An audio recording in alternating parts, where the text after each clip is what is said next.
पाकिस्तान में राष्ट्रपति का पद खतरे में है। राष्ट्रपति बोले तो हमारे देश के अंदर पहले समझते हैं, फिर हम आगे चलते हैं। राष्ट्रपति पदीय व्यवस्था को और प्रधानमंत्री पदीय व्यवस्था को भी हम समझने का प्रयास करते हैं। भारत में संसदीय प्रणाली चलती है, शासन की संसदीय प्रणाली है, और अमेरिका में राष्ट्रपति प्रणाली है, presidential form of government, parliamentary form of government. हमारे देश के अंदर डी फैक्टो और एग्जीक्यूटिव दो अलग अलग प्रकार के हेड होते हैं, डी ज्यूरे और डी फैक्टो। डी फैक्टो का मतलब है जिसका जो कि वाकई में प्रभावशाली है। वाकई में प्रभावशाली मतलब जिसको संसद ने ताकत दी हुई है, वो प्रधानमंत्री होता है। लेकिन डी ज्यूरे जिसका कि साइन होता है कि मेरा वचन ही है शासन, जिसके नाम पर सारे काम होते हैं। तो हमारे प्रधानमंत्री जब भी कोई काम करते हैं या विदेशों में जब भी यात्रा पर कहीं जाते हैं तो वो राष्ट्रपति के ही पावर की डेलीगेशन में जाते हैं। राष्ट्र अध्यक्ष के रूप में राष्ट्रपति को रिप्रेजेंट किया जाता है। बोले साहब मैं तो उनके बिहाफ पर काम करने वाला व्यक्ति हूं, देश ने मुझे चुनकर भेजा है। तो एक तरह से जैसे हमारे देश के अंदर राष्ट्रपति सेरेमोनियल हेड के रूप में ट्रीट किया जाता है और प्रधानमंत्री को प्रभावशाली हेड के रूप में ट्रीट किया जाता है, ऐसे ही पाकिस्तान में भी जो पार्लियामेंट्री फॉर्म ऑफ गवर्नमेंट है उसमें फिलहाल पाकिस्तान का पीएम डी फैक्टो है और पाकिस्तान के जो प्रेसिडेंट हैं, राष्ट्रपति हैं जारदारी, वो डी ज्यूरे यानी कि कागज पर प्रधान है देश के। तो देश का प्रथम नागरिक जरदारी, लेकिन देश का प्रधानमंत्री शहबाज शरीफ, जो कि नवाज शरीफ के भाई हैं। ठीक है साहब। अब इससे आगे की कहानी में हम पाकिस्तान में वापस पहुंचते हैं। पाकिस्तान के अंदर पार्लियामेंट्री सिस्टम के किस तरह से चलता है, प्रेसिडेंशियल सिस्टम मैंने ये बता दिया। पाकिस्तान में क्या कभी प्रेसिडेंशियल फॉर्म ऑफ गवर्नमेंट आया है क्या, जैसे अमेरिका के अंदर है कि प्रेसिडेंट के पास ही सारी पावर है? ऐसा कुछ हुआ है क्या? बिल्कुल हुआ है। जब जब पाकिस्तान के अंदर सेना का शासन आया, जैसे मुशर्रफ के समय पर, जैसे जियाउल हक के समय पर, जैसे अयूब खान के समय पर, तब यहां पर प्रेसिडेंट पावरफुल हो गया है, क्योंकि वो लोग प्रेसिडेंट के पद पर पहुंच जाते हैं और पार्लियामेंट को, प्रधानमंत्री को, इन सबको गौण कर देते हैं। ठीक है। तो पाकिस्तान में कभी कभी ऐसा होता है कि यहां पर सरकारें पलट करके सेना के पास चली जाती हैं। अब कहेंगे कभी कभी, कितना कभी कभी? तो आज मैं आपको वो बताऊंगा डेटा कि पाकिस्तान में आज तक एक भी प्रधानमंत्री 5 साल पूरे नहीं कर पाया जब से पाकिस्तान बनकर आया है।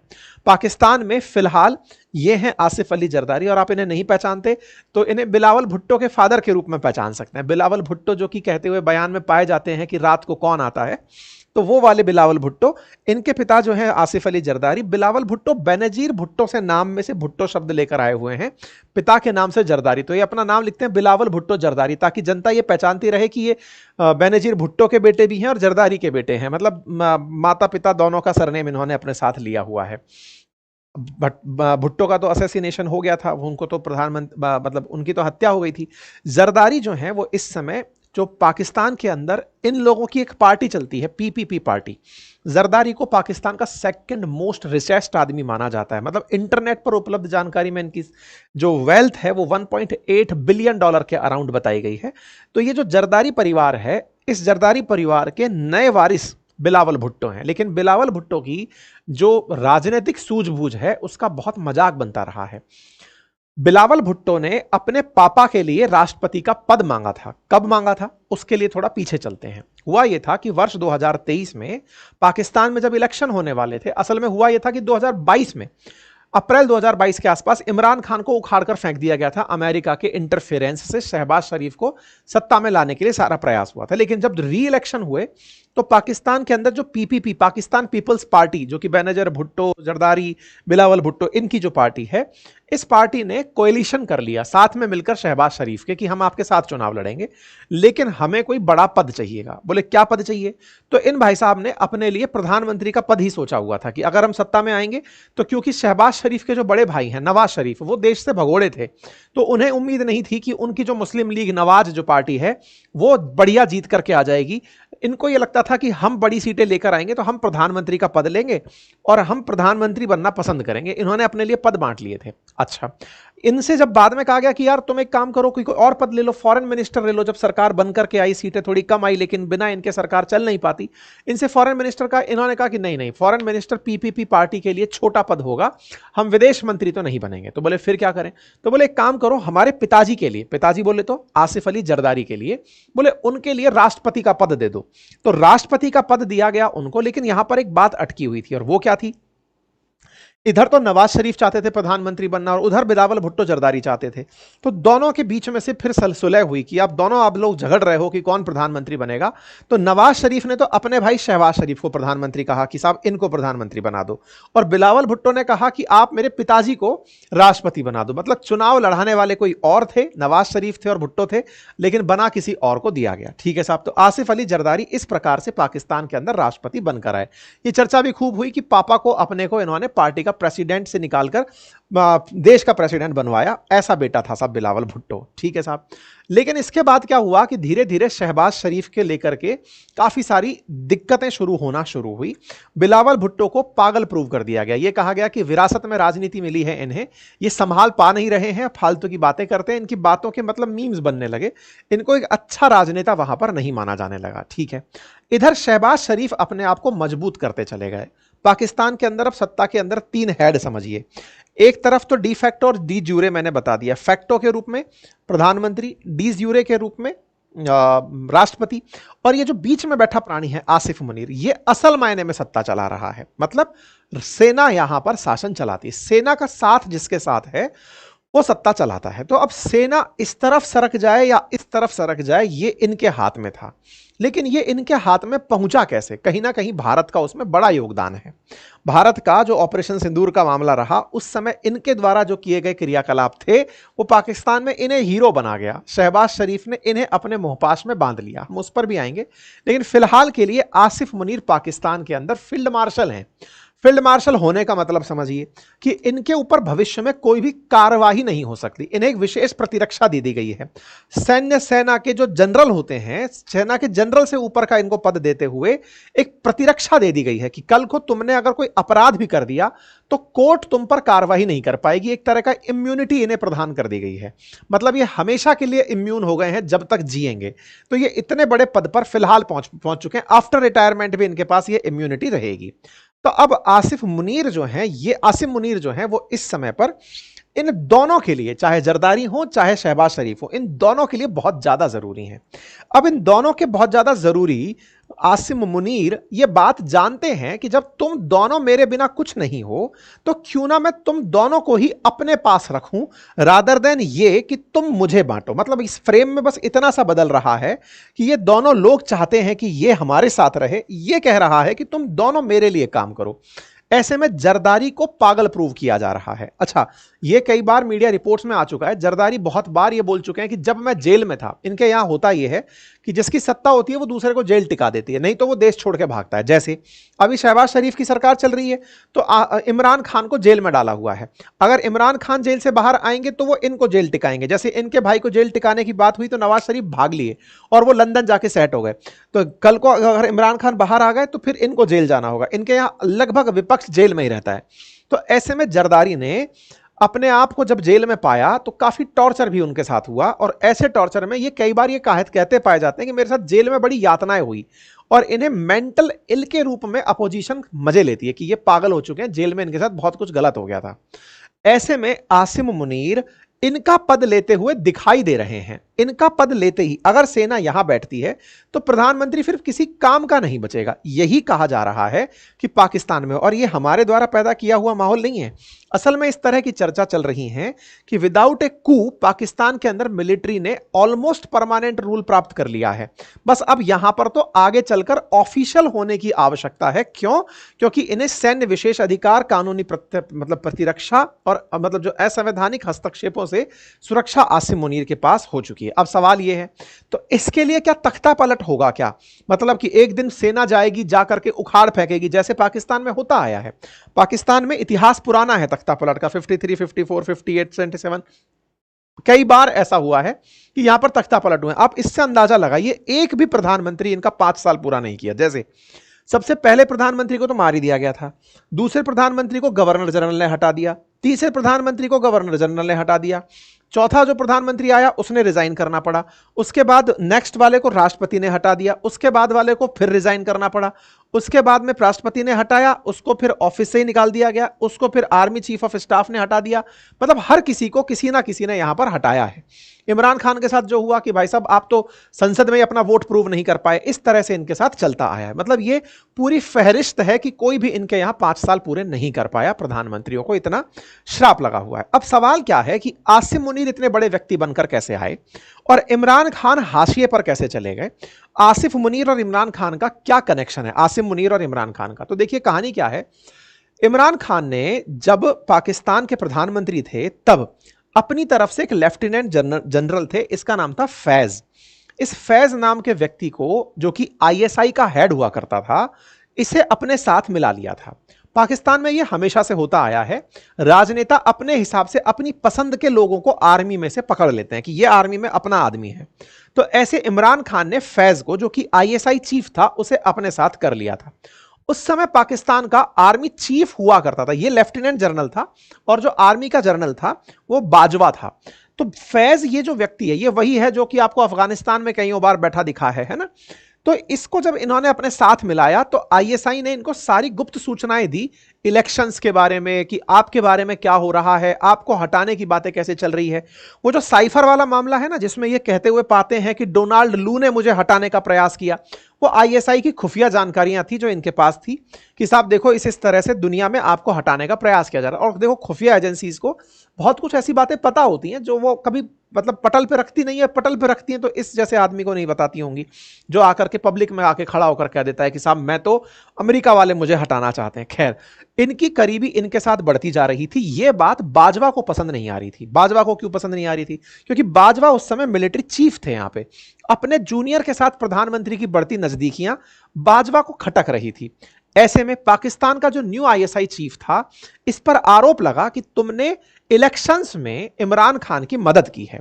और इस बात को लेकर के बाजवा और इमरान खान के बीच में काफी ज्यादा क्लैशेस हुए। ऐसी स्थिति में पाकिस्तान के अंदर इमरान खान और आर्मी चीफ की जो लड़ाई है वो पब्लिक के बीच में आ गई और समझ में आ गया कि इमरान खान सेना में गुप्त सूचनाओं का लाभ लेकर के अपने लिए काम करवा रहे हैं। इस तरह का माहौल बन करके आ गया। बाद में जो हुआ वो तो आपको पता ही है कि इनको सत्ता से बेदखल किया गया, इनके ही विधायकों को, सांसदों को खरीद लिया गया और इनके खिलाफ में नवाज शरीफ के भाई शहबाज शरीफ को जिता दिया गया। अब जब ये जीतते हैं, इस बीच में आसिम मुनीर को बाजवा आकर के अपना पद दे देते हैं कि देखो भाई अपन तो चले, अब तुम मेरी जगह, क्योंकि उधर तो इमरान खान को हमने हटा दिया है प्रधानमंत्री पद से, तो फैज का अब कोई लेना देना है नहीं। फैज आने वाले समय में कुछ महत्वपूर्ण पदों पर रहेगा नहीं। इधर जो आसिम मुनीर है, आसिम मुनीर को आर्मी का चीफ डिक्लेयर कर दिया जाता है। तो इधर इमरान खान जेल जाते हैं, आसिम मुनीर इधर आते हैं। तो अब फैज का क्या हुआ? फैज को भी उठाकर जेल टिका दिया जाता है। तो ये जो फैज थे इमरान खान के सहयोगी, तो इमरान खान के साथ साथ इन्हें भी टिका दिया कि नहीं साहब आपने भी इमरान खान का साथ दिया, चलो आपको भी हटाते हैं। ये सारा खेल खत्म हुआ। अब इधर की तरफ आसिम मुनीर अपना गढ़ मजबूत करने लगते हैं कि भाई मुझे अपने आप को मजबूत करना है, कैसे ना कैसे करके इमरान खान को तो वापस नहीं आने देना है, नंबर एक। और नंबर दूसरा, जो सरकार अब चल रही है उसका सबसे प्रिय मैं ही रहूं। तो स्वाभाविक सी बात है, जब एक पार्टी उसके साथ है तो इसको दूसरा हाथ पकड़ना ही था। तो इसने पकड़ा शहबाज शरीफ को। शहबाज शरीफ को बिठाए थे बाइडेन।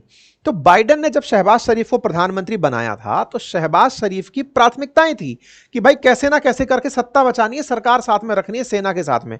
तो उधर से इनको मिल गया कौन?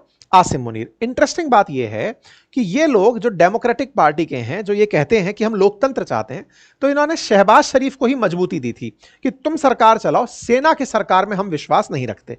लेकिन ये आदमी, इसका तो कोई किसी भी पक्ष में विश्वास नहीं है, अपॉर्चुनिस्टिक आदमी है, जो फायदे दिखे वो लेना है।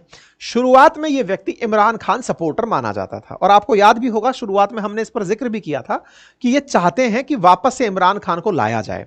और ट्रंप ने कई बार, और ट्रंप के समर्थकों ने, असल में ट्रंप के जो समर्थक सांसद हैं, उन्होंने इमरान खान को जेल से बाहर निकालने के लिए आसिम मुनीर जो इनका यहाँ का आर्मी चीफ है उसे गिरफ्तार करने के लिए भी प्रेशर बनाया। इवन ट्रंप के प्रशासन ने भी कई बार यह तक कहा कि हम चाहते हैं कि आसिम मुनीर को आगे ग्रो ना करने दिया जाए। लेकिन ट्रंप ने ईरान के मसले पर जब आसिम मुनीर को अपने लिए फायदे का पाया, क्योंकि आपको याद होगा कि शुरुआत में पाकिस्तान ईरान के पक्ष में खड़ा हो गया था और पूरे मुस्लिम वर्ल्ड के देशों को अपने साथ आह्वान कर दिया था कि सब एक हो जाओ, हमें ईरान के साथ होने की जरूरत है। उस समय पर ट्रंप ने आसिम मुनीर को सेटल किया कि देखो बिना सेना के शहबाज शरीफ कुछ बोल नहीं पाएंगे, मैं तुम्हें एक ऑफर देता हूं और ऑफर यह है कि तुम शहबाज शरीफ को चुप कराओ, मैं तुम्हें पब्लिकली रिकॉग्नाइज करूंगा कि हां तुमने कुछ किया है।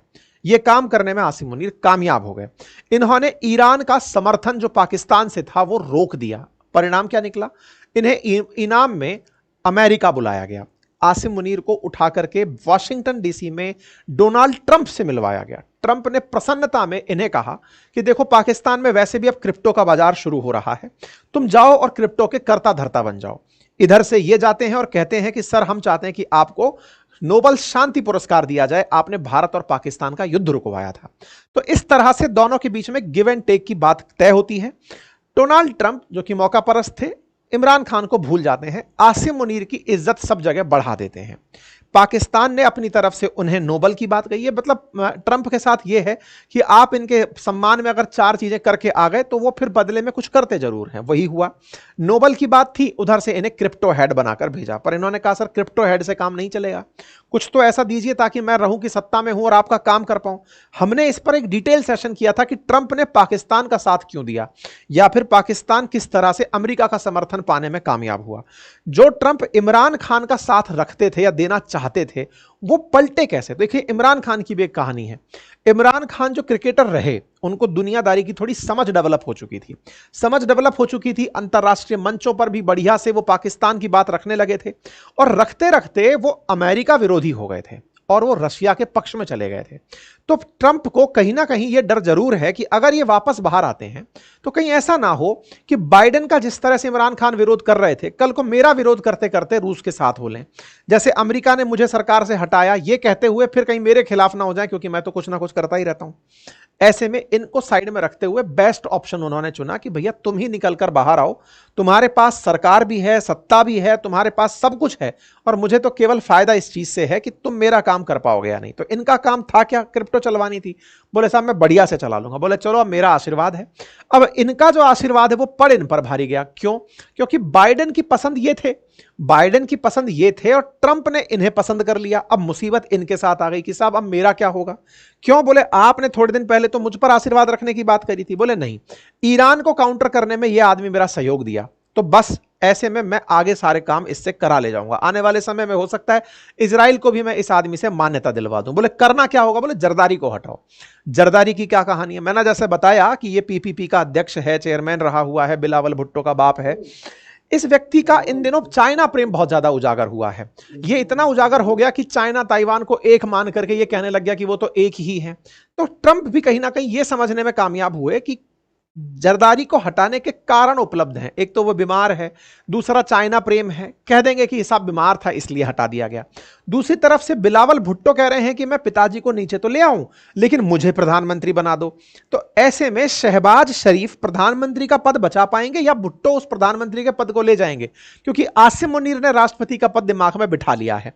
अब अगर आसिम मुनीर आ जाते हैं तो वो क्या संविधान संशोधन कर सकते हैं? हाँ, वो इस तरह से व्यवस्थाओं को रख सकता है कि पाकिस्तान में प्रेसिडेंशियल फॉर्म ऑफ गवर्नमेंट लेकर आ जाए, राष्ट्रपति को सर्वोच्च ले आए। वैसे भी इनको फील्ड मार्शल की उपाधि है, तो इनके ऊपर वैसे भी कोई केस वेस तो अब होने से रहा, तो न्यायपालिका भी अपने अंडर में ले आएंगे।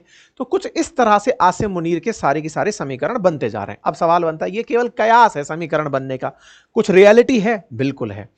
शहबाज शरीफ पूरी दुनिया में जहां भी गए इन दिनों वो सब जगह आसिम मुनीर को साथ लेकर के गए। फिर चाहे आप अजरबैजान में देख लें, चाहे फिर आप ईरान में देख लें, जहां भी जा रहे हैं, इवन सऊदी की यात्रा पर भी गए हैं तो आसिम मुनीर को साथ लेकर के गए कि आप प्रधानमंत्री और आसिम मुनीर साथ ही दिखाई दे रहे हैं। मतलब ये तो प्रधानमंत्री भी समझ चुके हैं कि फील्ड मार्शल की वजह से मैं चल रहा हूं और ये अब बड़ा आदमी हो चुका है, ट्रंप का साथ है। तो ऐसे में शहबाज शरीफ ये समझ चुके हैं कि मैं बोलने के लिए इन्हें कह रहा हूं कि सैन्य प्रमुख हैं, लेकिन वास्तविकता में इन्होंने अपनी काबिलियत से पाकिस्तान की विदेश नीति, चाहे अमेरिका को साधना हो, चीन को साधना हो, रूस को साधना हो, सबको यह व्यक्ति साध लिया। बढ़िया से अमेरिका के प्रभाव से पाकिस्तान को बचा ले जाने में कामयाब हो गया। इसी वजह से शहबाज शरीफ इन दिनों अपनी चिंताओं में चल रहे हैं, क्योंकि कहीं ना कहीं उन्हें यह नजर आता है कि आने वाला समय उनके पद के लिए भारी हो सकता है। क्योंकि शहबाज शरीफ ने पिछले कुछ दिनों में सेना के खिलाफ कुछ हरकतें की थी। जैसे भारत के साथ जब मसला चल रहा था, जो ऑपरेशन सिंदूर से पहले का था, तब शहबाज शरीफ शांति की बातें कर रहे थे और सेना को शांति पसंद नहीं है पाकिस्तान में। अगर कोई प्रधानमंत्री ऐसी बात करता है तो सेना अलग रूट ले चुकी होती है, बस वो समय का इंतजार कर रही होती है कि किनारे कब लगाना है। तो शहबाज शरीफ के दिन तय हैं। आसिम मुनीर आने वाले समय में जरदारी का पद संभालेंगे। अब बस वो दिन कब होगा, बस इसको देखने की बात है। बाकी आपको क्या लगता है, अपनी राय कमेंट बॉक्स में जरूर रखें। चैनल पर नए हैं तो चैनल को सब्सक्राइब कर लें।